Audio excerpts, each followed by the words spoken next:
Hi guys, welcome back. This is Matt Chat, episode 232, featuring a retrospective of a really awesome computer role-playing game from the early 90s, Westwood Studios' Lands of Lore, the Throne of Chaos.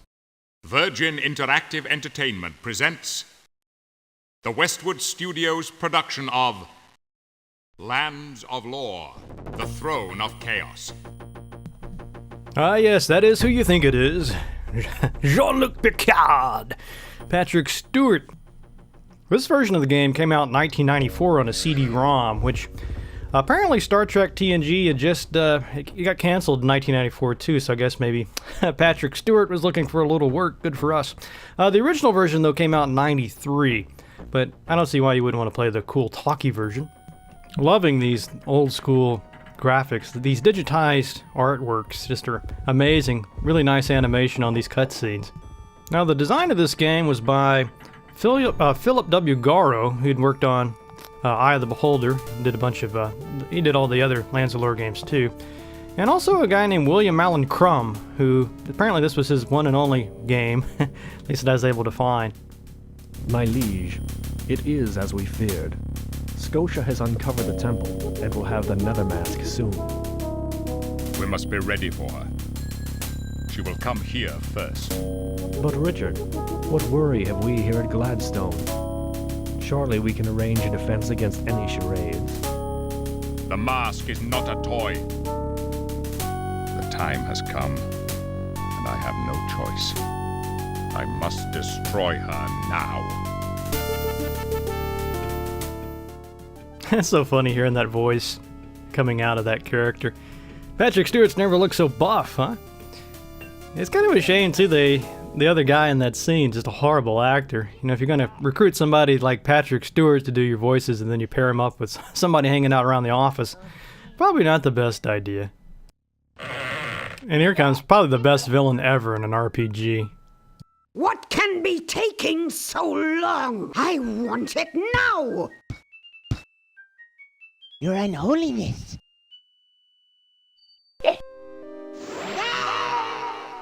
You will not make me wait again. Look at that nose. It's a pretty little package.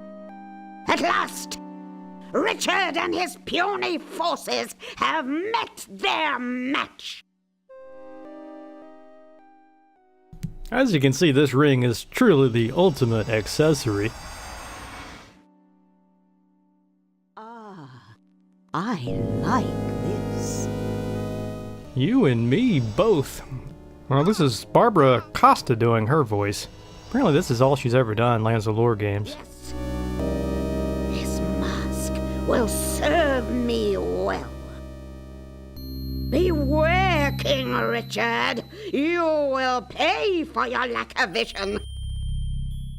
Oh, darling, you have such beautiful eyes. Quick, put the ring back on! Keep it on forever. I have need of a champion. Who among you will volunteer to serve me in this matter? Yeah, sadly you don't get to create your own characters, but these are pretty My fun. looks frighten you? Magic runs strong amongst my people. I may not seem as strong as the others, but I'm more adept with the magic of the lands. Yeah, not really feeling that. Let's not have any fooling around here. Strong is strong. Trust your instincts on this one. I'm the best fighter of the bunch. A natural. This guy reminds me a little bit of Bruce Campbell. Strength. Magic. What good is it all if you can't dodge blows? I'm fast. Quick. Go with these lodestones if you plan to plot along. But if you want to win this quest, better pick me. Well, that's probably my second choice. I'm the most well-rounded champion for your cause. Face it, with all the dangers in the land, you need someone with my adaptability. Sadly, there are no female characters. Let's not have any fooling around. Excellent. Settle your affairs and attend me in the throne room for instructions. Alright, let's get this party started. Welcome to Gladstone Keep. King Richard awaits you in the throne room. Well, that's an interesting camera angle on him. These guys strutting around. Yeah, this is all starting to look a little familiar, isn't it? This is obviously based on the old Eye of the Beholder Dungeon Master style game. In some ways they've simplified it, but I think their simplifications actually make it more fun. To see the king, go back straight north into the throne room. Now one thing you're probably going to want to do is remap the keyboard, and I'm going to show you how to do that with DOSBox. So all you do is just hit Control F1, and you get this screen. You know, by default this game uses the number pad or the arrow keys to move around. It's a little awkward if you're coming at this from Grimrock or Might and Magic 10, so it's worth a minute just to come in here, change up the keys, add your WASD configuration that you're more familiar with. You also want to add the corners there, 7 and 9, for turning, just like in Grimrock. So it only takes a minute and it'll make your make it a lot easier to control.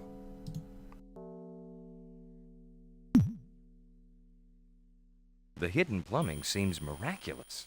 The rest of the interface is pretty obvious. I mean, you could control the whole thing with a mouse if you wanted to. Might be kind of fun to play it with a touchscreen interface, but you're probably going to just play it with the keyboard mostly. Sometimes you have to click on things up in the window there, inventory items and so on. But anyway, I think it'd be more fun for you to see all this intro stuff on your own. So let's skip to the first dungeon and see what the actual gameplay looks like. Someone has attacked.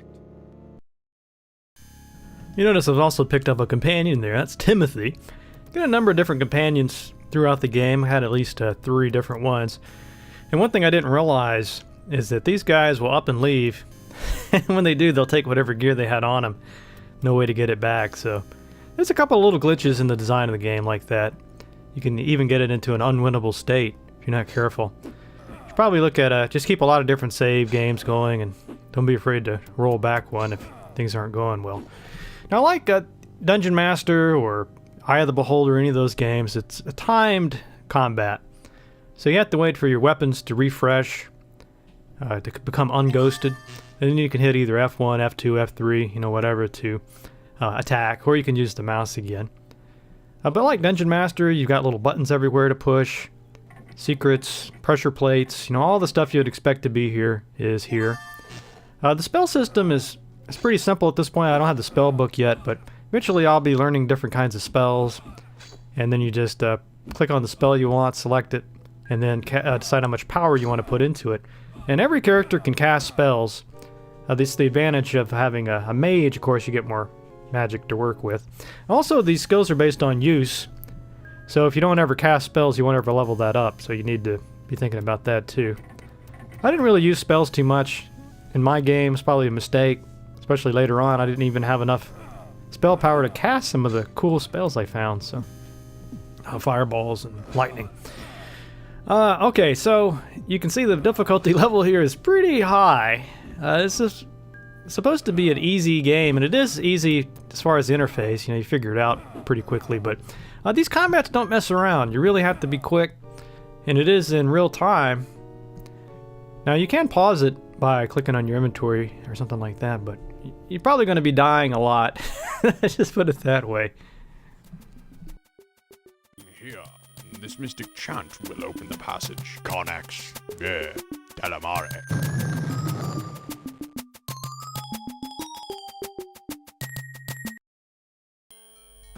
This place stinks. Quite. So the storyline here is pretty typically cheesy fantasy fare. That witch, you know, of course, you saw in the intro, stole that ring called the Nether Mask that lets her transform into pretty much anything. And later she kidnaps, or actually poisons the king. And guess what? We have to go find 4 different ingredients to make this elixir. Oh, what do we have here? Oh, yeah. I was wondering when they would get to the rats. Oh, man, that's quite a rat, too. Look at him doing that little... Oh, what a cool rat. I got him. Squeak! Oh, man. It just isn't a fantasy. I don't care what anybody says. If it doesn't have rats in it, it's not a fantasy role-playing game that I want to play. Alright, that was quite cool. That guy did some damage, too. That's a pretty serious rat man. So you see now I've got a compass. There's also a lamp. You have to find oil for the lamp. If the lamp runs completely out of oil, it doesn't go completely dark, but it makes it really hard to see the little hidden buttons and everything and see the enemies. So you probably want to try to get through these at a relatively quick clip. Later in my game, I ran out of oil. It seemed like forever I was squinting at the dungeons. I guess you could ratchet up the contrast if you wanted to be cheesy about it. Oh, some more rats. These guys are coming out of the woodworks. This one's gray, so I guess he's must be especially vicious. Oh yeah, I forgot to mention. Oh God, you guys are getting poison left and right. And they only give you just a precious few herbs that'll get rid of the poison, so you probably run out of those really quick. And all you can do, at least as far as I've been able to find, I haven't really studied walkthroughs or anything, but you just have to let the character get completely out of health, go unconscious, healing back a little bit, and then he rests up and the poison's gone. That's the only way I found to deal with it. Definitely a pain, though. Not a big fan of poisoning. Seems like every role-playing game has some kind of poison effect. There I got my swarms I can use. These guys are pretty tough, too. Definitely have to stay on top of this. Fortunately, this guy I picked up is a mage, so he's got some pretty good healing spells. Just using some of my items here to try to get rid of these guys. But, another kind of sucky thing is the inventory is a little hard to deal with. I don't know if you can see it down there at the bottom. I learned a little bit later, I don't know why it didn't occur to me, but if you right-click on those arrows instead of left-clicking, it'll actually go the full, full bar, advance a full bar backwards or forwards. Saves a lot of time. You definitely don't want to be doing like I'm doing here and just left-clicking. Also, sadly, there's a lot of the items, it's not obvious what they do, like those horseshoes. So, you don't know, you don't really want to get rid of it because you might need it for a puzzle somewhere. It might actually be a quest critical item. I guess they hadn't gotten to the point yet where they were, marking things or not letting you get rid of the quest items. So if you're not careful, you could actually get rid of an item and be unable to complete the level. So again, lots of save games. And, really and truly, if you want to just look up stuff, like I looked up the horseshoe, and come to find out it's just a useless item. So I was lugging it around this whole time, just clogging up a slot for no reason. One thing I do like about the game is that all the characters can have all the different skills. So you've only got 3, fighting, hand-to-hand combat. The rogue skills are opening up locks and also ranged attacks. I didn't really do any ranged combat with my characters, but I guess that's an option. Then, as I said before, any character can cast spells as well. Alright, so I think we've seen enough of these rats. Let's move on a bit, look at some of the later game. Hey, there's something alive in there. Shall we cut this one open?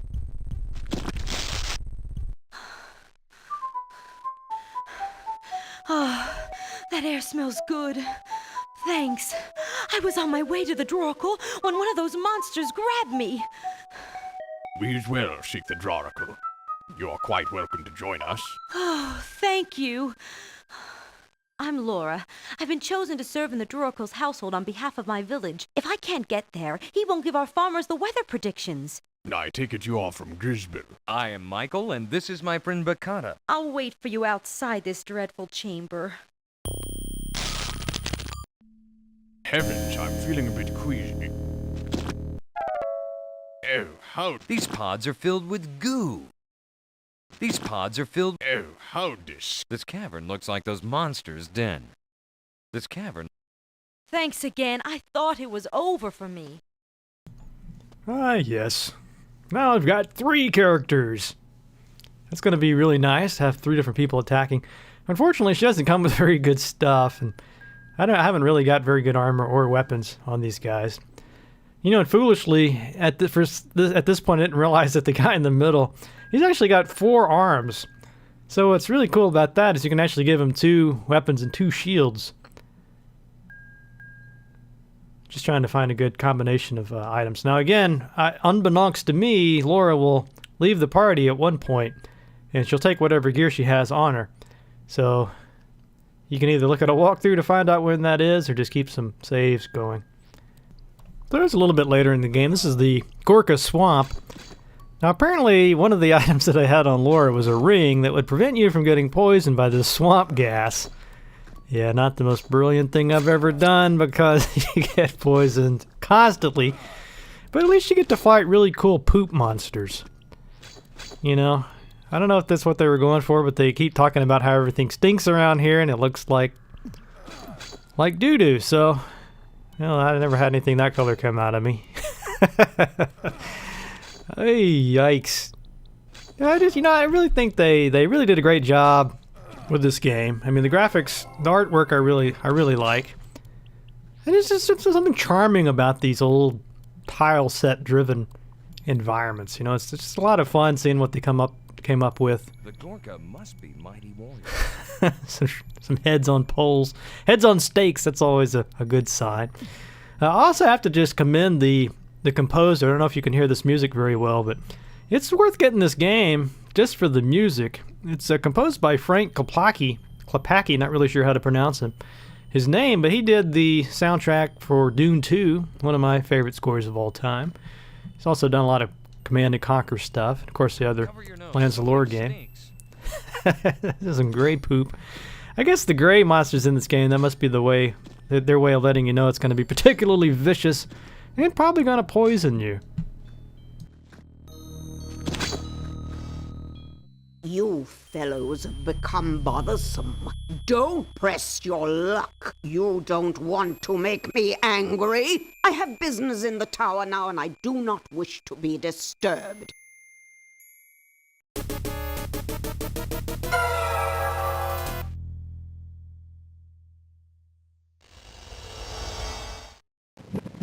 I wish quickly. We must destroy this barrier. So overall, I say I definitely enjoy this game. I intend to finish it. I think I'm maybe about 3/4 of the way done. As you can see, I've already got some components of the elixir there. Not sure how to get through this gate, but I don't think I'm gonna bash my way through it. But yeah, if you've been playing, Legend of Grimrock, Might and Magic 10, and maybe your interest has been piqued, maybe you want to go back and play some of the ones from the 90s that you never got around to, maybe never finished. I think this Lands of Lore game would be perfect for that. You know, I think it's aged pretty well. It's, all you need a couple of minutes to change those, to remap the keys, and you pretty much have Legend of Grimrock controls.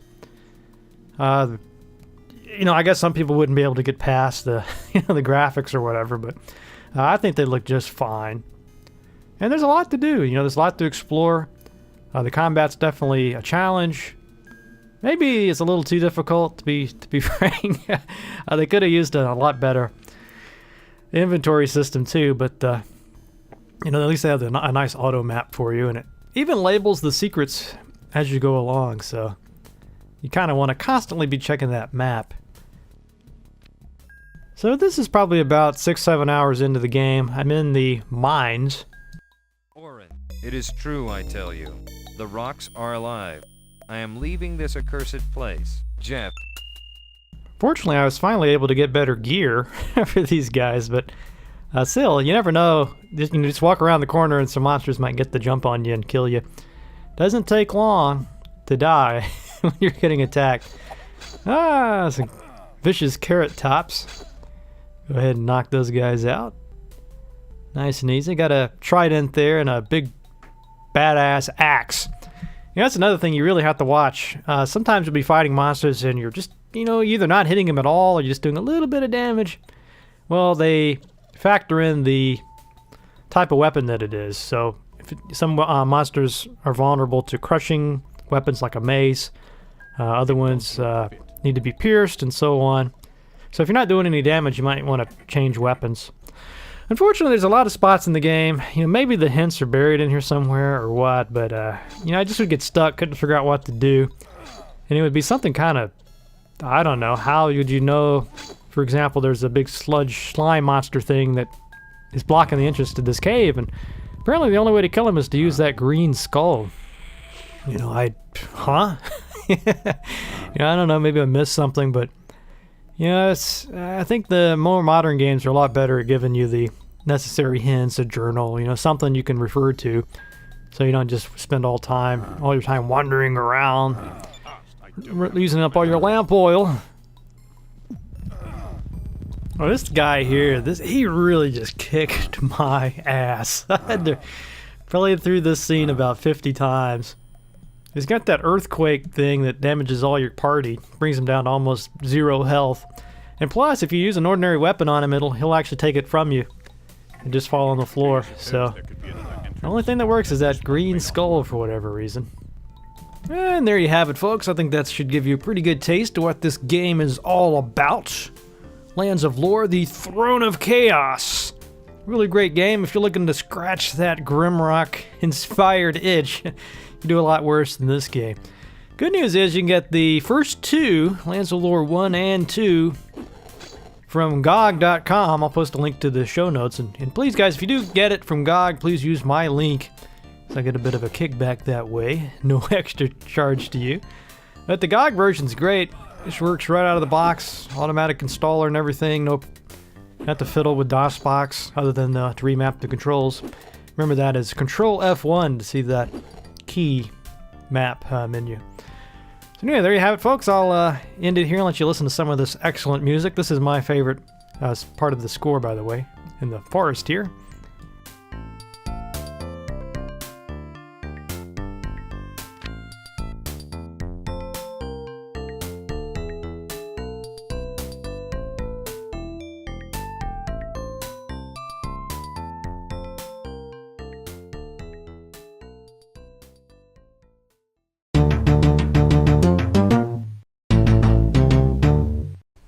And that's all for this week's episode. I hope you guys enjoyed that. I'll hopefully be back next week. There's a small chance I'll have to postpone, though. We'll be out of town most of the week visiting a conference in Indianapolis. So if you happen to live in the area, guys, give me a heads up. Maybe we can hang out and have a beer together. As always, I want to thank you very, very, very much from the bottom of my heart for your support of my show and these efforts. Really means a lot to me, guys. If you'd like to support the show, just follow the link in the show notes to take you to the Patreon site. Really cool way to promote the show and get some perks as well. For example, we've released the first of the monthly Matt Chat extended audio podcast that's only available to the Patreon supporters. So even if you just donate $1, you'll still get access to those. So if you want some more content, that's one way to get it, and also support the show as well. So again, thank you very much. As always, I appreciate any kind of support very much, guys. So thanks. Now what about that ale of the week? All right, so I'm here with a raspberry saison, I believe is how you pronounce that. I've been trying to figure out, to listen to the subtleties of this pronunciation. It sounds kind of like zazoon, or kind of like gesundheit, but it's saison. Anyway, that's as good as I can get to that word. Ale with natural raspberry flavor. It's another whole hog, which is fast becoming one of my favorite breweries. Really good stuff. These guys are out of Stevens Point Brewery in Wisconsin, so not too far away. This one has apparently has some natural raspberry flavor.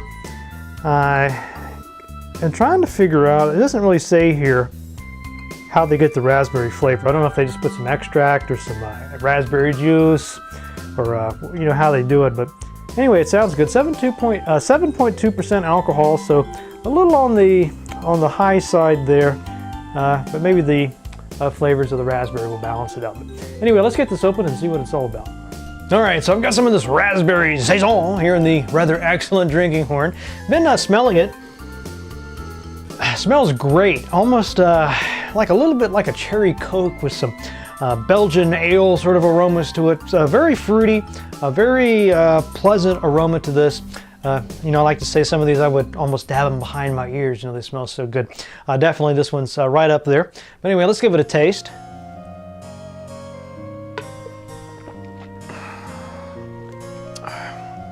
Very smooth.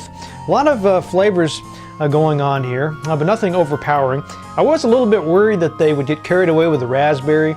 You know, some of these flavored beers, they try to cover up the bad beer taste with, you know, a bunch of fruit or whatever. Definitely not the case here. The raspberry, you can tell it's in there, but it's just, you know, just enough. So it doesn't overpower, doesn't throw off the balance. A lot of other flavors here. Let me try to identify some of those.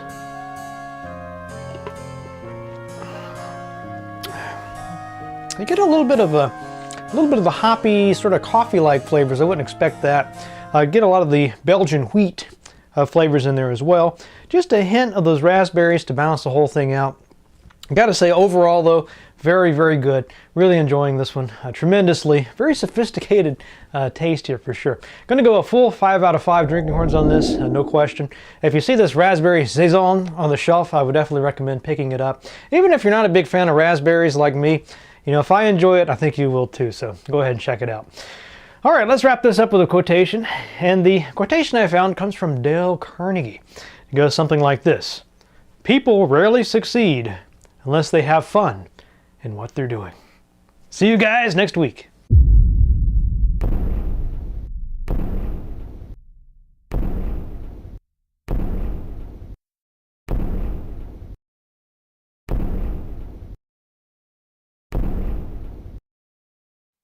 Doctor, you're being childish. Well, of course I am. There's no point in being grown up if you can't be childish sometimes.